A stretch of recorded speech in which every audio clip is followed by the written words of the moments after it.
wadaadadu beer ka xaydhala way cunaane wadaadadu beer ka xaydhala way cunaane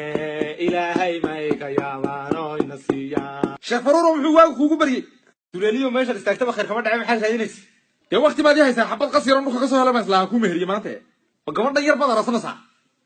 allah ayaa daranaa miskiinta dee soo socda hore soo fadhiisatee waa rahay waatan laftigeeda canaadha kula yara qaanasa naad cadna maxaad sida tiirka isla qalasinaysaa fadhiisa halkan waayahay duleeliyo haddaan adig kugu horreeyo adiga oo ah duleeliye khaaq tufuu miyaad ogoshahay qumaya qasyar inay xaaskaaga noqoto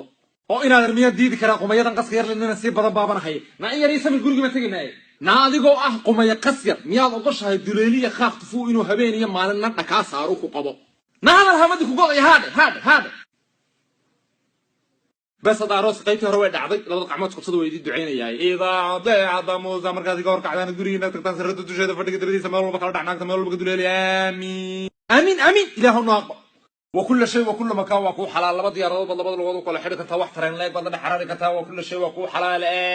amiin war ma dhamaatay mise wax kala hadhay waan sugi kar laanabe war tawdha haddaba naagta waad qabtaan orodoo meel walba kasoo gufiyay atuuradana toddoba bixiina kadib iikeen war bas insha allah waa inoo mar kale waana mahadsan tahay waayahay looba waa 3,500 iyo 500 cashuurta dawladda aanan garanay soo dooratayba insha Allah waa inoo mar kale de tallaay caaw miskiinta yar waa dhamaatay war idinku dumar waxay idinka dhigayaan idinku meesha feedha ku haynin oon awood ku haynin oon waxba iska xijinayn raggan waaweyn ee eriganaysan hadii kale wallahi labada duleer baa la isku furi doonaa I think I need some Robitussin. Way too many questions, you must think I trust you. You searching for answers, I do not know nothing.